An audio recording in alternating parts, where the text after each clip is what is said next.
Assalamualaikum warahmatullahi wabarakatuh. Welcome back to my channel, di channel Lutfi Aprilianto.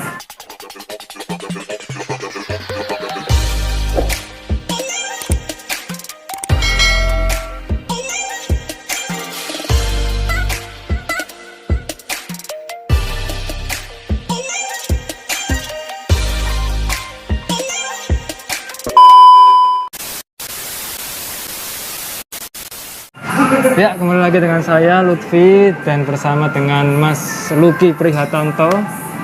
Halo. Yang merupakan dosen saya dulu di masa-masa kuliah, dan kali ini kita akan membahas banyak hal, Mas ya. Ya, yang pertama sesuai dengan judul kali ini, kita akan bahas dulu tentang quarter life crisis. Ini sesuai dengan requestan teman-teman, Mas. Kemarin kan saya post di Q&A dan banyak teman-teman yang itu request sama Mas Luki ini paling cocok bahas tentang psikologi karena kan bidangnya terutama membahas quarter life crisis. Pada kali ini kita akan bahas mulai dari apa itu quarter life crisis, terus juga sebabnya apa, dan yang paling penting itu gimana sih solusi menghadapi quarter life crisis atau biasa disingkat QLC, Mas ya. Oke. Kita langsung aja, Mas, biar nggak lama-lama. Kita mulai dari hal yang mendasar dulu, Mas. Apa itu quarter life crisis? Oke. Mas, yang di sini. Oke. Jadi sebenarnya quarter life crisis itu satu fenomena yang umum ya, gitu ya. Fenomena yang setiap orang mengalaminya, begitu ya. Jadi di mana kondisi seseorang ketika tiba-tiba muncul insecure, tiba-tiba galau tentang tujuan hidupnya, tiba-tiba bingung tentang karirnya, ini bagaimana karir saya, begitu ya. Nah, ketika itu semua muncul begitu dan di usia pertengahan, umumnya memang terjadi di usia 25 gitu ya. Oleh karena itu disebut sebagai dewasa awal benar. Oleh karena itu disebut sebagai quarter life begitu. Biasanya kan kalau seperempat ya gitu ya, seperempat kehidupan. Nah, itu seperti itu. Kalau kita hubungkan kepada teori psikologi perkembangan gitu ya. Nah, quarter life crisis ini tuh biasanya terjadi di fase-fase tadi ya, dewasa awal menuju ke dewasa pertengahan. Jadi ketika posisinya sudah mulai kerjanya sudah agak lama, jadi maksudnya karirnya sudah mulai agak lama, atau mungkin menjalin hubungan dengan pasangannya ya, lawan jenis gitu sudah agak lama gitu, atau mungkin hal-hal yang lain mungkin tentang ya memang bisa jadi ada orang-orang yang memang sejak awal nggak punya tujuan hidup mungkin ketika masuk ke fase quarter life crisis bisa jadi nanti itu punya efek yang apa istilahnya lebih besar ya, gitu ya. Nanti efeknya seperti itu. Tapi secara posisi bahwa kalau kita masuk ke psikologi perkembangan biasanya quarter life crisis itu umur sekitar 25 gitu ya, 25. Tapi itu rentangnya polanya umumnya seperti itu. Tapi kalau mau ditarik sebelumnya juga bisa. Ya bisa aja ya. Tetap bisa begitu ya. Jadi kalau ditarik yang lebih umum ya berarti 20 sampai 30-an tahun lah quarter life crisis itu muncul. Ini bedanya sama overthinking dan insecure itu apa sih, Mas? Nah, kalau sebenarnya itu kan gejala-gejala yang muncul ya. Jadi kalau overthinking itu kan biasanya kan kita berpikirnya terlalu berlebihan begitu.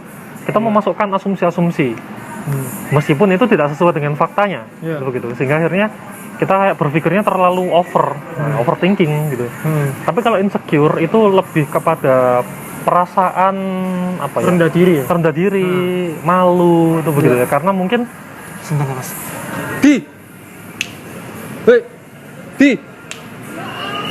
Sini. Mana ya? Berarti mau saya ngelewat. Nah, jadi insecure itu lebih kepada rendah diri gitu ya.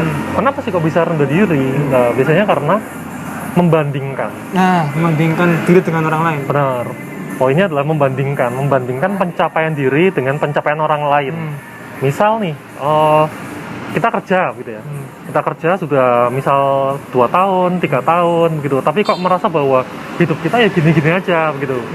Lalu kita membandingkan dengan yang lain. Misal kita buka sosmed, lihat teman-teman yang lain. Yang udah sukses.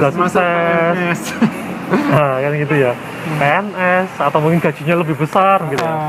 Terus mungkin kemana-mana sudah bawa mobil, Nah, gitu. betul sekali. Atau sudah hidupnya sudah settle lah ya, sudah nikah mulai mungkin, mapan. udah punya pasangan. Sedangkan kita masih jomblo begini aja. Sedangkan kita masih jomblo begini aja. Benar, bisa gitu juga gitu ya. Nah, akhirnya merasa rendah diri gitu ya. Tidak pantas gitu. Nah, itu juga bisa salah satu Itu merupakan gejala KLC ya. Benar, Jadi, itu adalah gejala. saling keterkaitan lah. Overthinking dan bisa jadi orang yang overthinking itu ya karena KLC gitu. Sebabnya. Kalau kita bicara tentang gejala, mungkin saja gitu. Mungkin begitu. Bisa jadi. Ya. Dan dampaknya luar biasa ya Mas KLC ini Mas. Bisa jadi sampai bunuh diri, depresi, stres.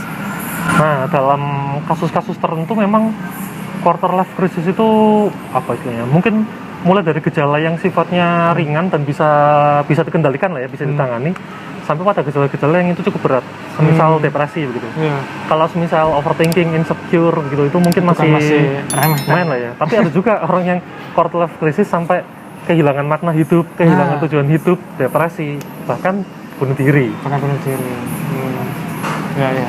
Sampai seakan-akan hidupnya itu gersang, kehilangan tujuan hidup, nggak tahu mau ngapain. Benar. Gitu. Lagi saat gitu ya. Atau istilahnya kan eksistensi dirinya kan tidak ada lagi.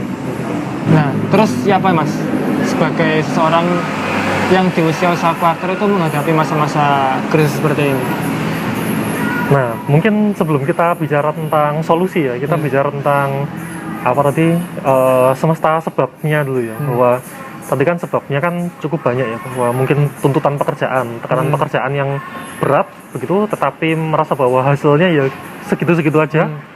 Sedangkan melihat teman-temannya yang lain di medsos gitu, sudah punya pasangan, sudah menikah, sudah punya anak, sudah punya mobil, sudah bisa begini, jalan-jalan, liburan kemana-mana. Sedangkan kita masih perempuan rempeyek.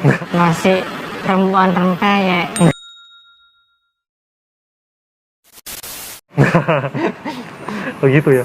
Akhirnya insecure muncul, overthinking muncul, mempertanyakan apa ya, saya ini cuman gini aja, atau mungkin saya harus ganti karir atau bagaimana gitu ya. Nah, bentuk-bentuknya bisa seperti itu ya, apa namanya, membandingkan dan sebagainya begitu. Tapi sebenarnya kita harus punya apa istilahnya, kalau kita mengarah pada solusi, akhirnya solusi yang pertama, kita harus sadar bahwa quarter life crisis itu adalah satu fenomena yang umum gitu ya. Berarti wajar ya seseorang ketika menghadapi krisis di usia-usia quarter itu wajar ya? Benar. Itu adalah satu hal yang wajar. Satu hal yang wajar dialami oleh seseorang yang masa peralihan ya. Dari masa dewasa awal kepada masa dewasa pertengahan. Itu satu hal yang wajar. Pertanyaannya adalah begini, ketika itu satu hal yang wajar, banyak orang yang mengalami dan banyak orang yang sukses, gitu. Berarti kan tentu ada solusi, kan gitu kan. Nah, gimana caranya Mas? Nah, beberapa hal yang paling umum ya, mungkin ini satu hal yang harus dimiliki oleh setiap orang, tujuan hidup.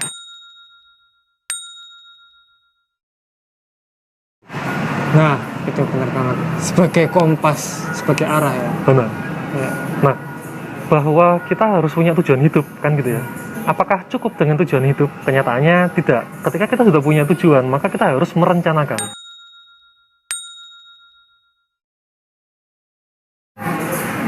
Itu konsekuensi karena tentu bahwa percuma kan kita punya cita-cita tapi ya uslah cuman cita-cita saja digantung di langit, tapi kita tidak pernah tahu bagaimana cara mencapainya. Kita tidak pernah merencanakan, kita tidak pernah melaksanakan rencana itu ya sama aja. Benar.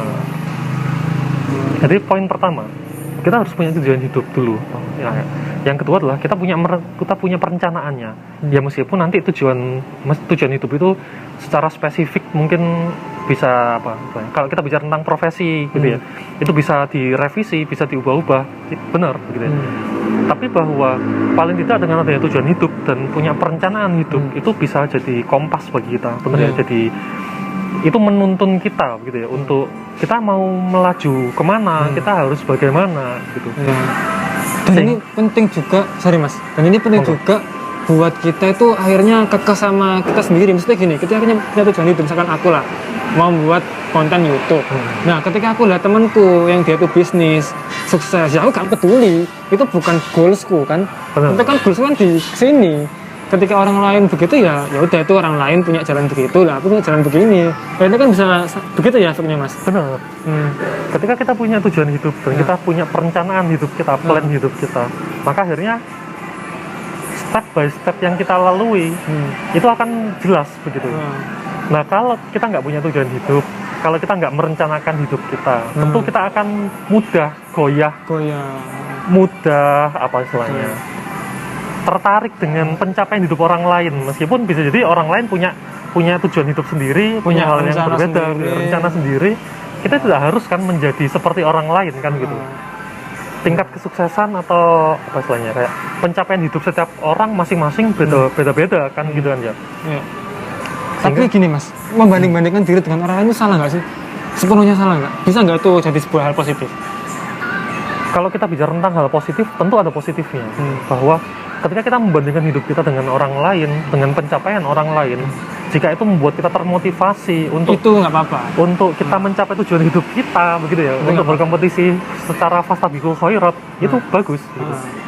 Ya, kayak aku membandingkan aku dengan Sampean itu dosen, punya karya banyak, sering nulis. Kan aku misalkan membandingkan diri dengan Sampean, aku termotivasi pengen jadi seperti Mas Luki yang punya banyak karya.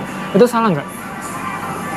Tentu itu nggak salah gitu ya. Nggak salah ya, kalau kita arahnya positif ya. Benar, tapi tetap harus dipahami bahwa apa tujuanmu gitu. Kalau kamu bertujuan untuk menjadi sama seperti saya begitu ya, dengan proses yang berbeda, tentu itu akan menyulitkan bagimu. Ketika menyulitkan seperti itu, lalu ya tentu akan jadinya insecure kan begitu kan. Sehingga sebenarnya ya harus settle ya, harus fokus dengan tujuan hidup masing-masing begitu. Okay. Tapi ini misalkan asumsinya tujuan kita sama. Nah, kalau tujuannya sama, berfastabiqul khairat, boleh. Terus oke lah. Tentu begitu. Tapi kalau tujuan hidupnya beda, terus berusaha untuk menyamakan begitu ya, ada faktor-faktor lain yang itu mungkin tidak kelihatan ya mungkin ya. Selama ini kan kalau diposting di media sosial itu kan bicara tentang hasil, bukan bicara tentang proses yang gitu kan. Emang dan sosmed kan tujuannya memang untuk pamer ya. Maksudnya itu secara hakikat kan tinggal kadarnya aja. Benar. Iya kan pamer kan, misalkan aku traveling kemana, kan sama teman aku pamer, aku punya apa, tak foto. Karena kan nggak lihat cara dia mendapatkan ini seperti apa. Benar. Cuma lihat hasilnya aja, akhirnya kita merasa insecure. Benar. Oke, itu yang kedua ya, tujuan perencanaan. Terus apa lagi Mas? Nah, bahwa kita harus punya tujuan, kita harus merencanakan. Yang ketiga, ketika kita belum bisa mencapai tujuan-tujuan kita, tentu kita harus tetap istiqomah. Gitu ya, istilahnya ya. Jadi tetap harus bersabar. Makna sabar tentu bukan pasrah. Nah ini beda ya. Beda. Tentu kita harus tetap berusaha semaksimal mungkin ya, istiqomah dengan jalan yang sudah kita tentukan kan gitu. Jangan goyah kan gitu ya. Kalau goyah ya kita akan memulai dari nol lagi kan akhirnya kan. Ya, betul banget. Apalagi Mas? Terus yang selanjutnya adalah menerima ya, bahwa ketika kita gagal, ketika pencapaian kita tidak sesuai dengan apa yang kita inginkan, atau ketika kita membandingkan pencapaian kita dengan orang lain, ternyata teman kita itu lebih sukses menurut kita, gitu ya. Tentu kita harus menerima itu dengan lapang dada. Jika memang itu adalah satu hal yang sifatnya objektif ya, gitu ya. Toh jalan kita berbeda, kan gitu kan. Tingkat kesuksesannya, pencapaiannya tentu berbeda-beda. Nah, rencana hidup akhirnya kan ketika kita punya rencana hidup, kita punya patokan. Kita harus punya karya apa di usia berapa, karya apa di usia berapa, karya apa di usia berapa. Itu akan jadi patokan kita. Sehingga ketika kita membandingkan pencapaian kita dengan pencapaian teman kita yang lain, kita tahu kita sudah sampai mana. Begitu. Progres kah ataukah enggak? Kalau enggak progres ya tentu harus ada evaluasi dong, gitu kan. Ya. Mungkin bisa gini juga, kita bandingkan orang lain, kok lebih sukses. Senatuh dia apa? Oh, dia lebih kerja keras daripada aku. Benar. Dia lebih cerdas dalam membaca peluang. Dia lebih inovatif, lebih kreatif. Ya wajar aja aku gini-gini aja, karena dia senatuhnya atau caranya lebih cermat lah, lebih bagus lah daripada kita. Benar. Nah kalau kita membandingkan gitu kan hasilnya evaluatif Mas ya. Benar. Membandingkan dalam rangka evaluatif. Nah, akhirnya kita bisa belajar kan dari orang lain. Kenapa sih kok dia itu bisa sukses? Oh ternyata kerja kerasnya. Oh ternyata usaha-usahanya. Oh dia berani mengambil resiko dan sebagainya. Itu wajar aja. Tapi kalau kita takut melangkah, terus mau gini takut, mau gitu takut disaksi orang lain, takut dicemooh oleh orang-orang, ya wajar. Kayak saya buat konten ini Mas, nggak jarang pertama kali itu ya banyak kritikan-kritikan, konten itu apa sih nggak berguna, terus kamu tuh buat apa sih, masa bisa kamu tuh buat begini, ya itu menurutku hal yang wajar lah. Ya kita tinggal buktikan aja gimana hasilnya, gitu kan. Oke Mas, ini nggak kerasa udah 15 menit, masuk ke Q&A atau question and answer. Ya Mas. Ini, orang yang nggak ngerasain KLC apakah hidupnya emang lempeng-lempeng aja? Ini mungkin buat teman-teman, kok aku nggak ngerasa KLC ya? Nggak ngerasa krisis sama sekali ya di usia-usia seperti ini? Apakah memang, ya memang aku nggak ngerasa, makanya hidupku lempeng-lempeng aja, itu gimana Mas? Oke, yang pertama, bisa jadi karena masalah pengetahuan ya. Misal secara faktanya dia mengalami quarter life crisis, tapi dia nggak tahu bahwa itu adalah quarter life crisis. Oh, gitu. Sehingga akhirnya ya dia nggak tahu bahwa itu adalah quarter life crisis. Atau yang kedua memang sedang mengalami quarter life crisis, tetapi secara kadar permasalahannya tidak parah. Tidak parah. Gitu. Ya selamat, berarti Anda mampu untuk melewati fase itu. Iya. Quarter life crisis itu merupakan fase pendewasaan ya. Jadi kalian akan menentukan arah hidupnya, tetap settle di perencanaan awal atau mungkin ada perubahan gitu. Perubahan perencanaan hidup itu nggak masalah gitu, selama tujuan hidupnya tidak berubah gitu ya. Betul banget. Jadi kesimpulannya adalah mungkin kadar masalah Anda itu nggak separah yang lain, dan mungkin juga udah punya pengetahuan tentang KLC, akhirnya bagaimana solusinya, bagaimana cara mengatasinya, bisa preventif lah. Benar. Tapi secara umum ya setiap manusia pasti akan mengalami quarter life crisis. Benar. Itu ya. Lanjut Mas. Oke. Bagaimana jika dilihat dari sudut pandang Islam terkait fenomena KLC ini? Ya emang KLC itu merupakan fase yang umum ya, sehingga kalau kita hubungan dengan sudut pandang Islam, tentu akhirnya tujuan hidup kita gitu ya, dengan kita misal menjadi khalifah fil ard begitu ya, membangun masyarakat begitu. Nah justru itu akan cenderung menyelamatkan kita dari KLC atau efek-efek atau ya efek dari quarter life crisis yang itu parah misal gitu. Seperti misal orang depresi, orang yang kehilangan makna hidupnya, orang yang kehilangan eksistensinya dia. Kalau seumpamanya dia punya tujuan hidup yang jelas begitu ya, misal kita sebagai seorang khalifah fil ard begitu, membangun masyarakat, menyebarkan nilai-nilai Islam. Nah tentu akhirnya kan kita punya jalannya kan gitu kan, sehingga ketika kita mengalami KLC kita tidak sampai kehilangan makna hidup kita, karena kita tahu bahwa kita itu apa ya istilahnya, manusia itu worth lah begitu ya untuk memperjuangkan tujuan hidupnya itu begitu, sehingga tidak sampai kena efek KLC yang itu sangat parah ya, sampai depresi lah, sampai bunuh diri bahkan, nah, tidak akan sampai seperti itu, karena kita tahu bahwa kita punya misi gitu, untuk menjadi khalifah fil ard, membangun masyarakat. Justru Islam sebenarnya memberikan jalan-jalan untuk biar nggak kena KLC ya. Benar.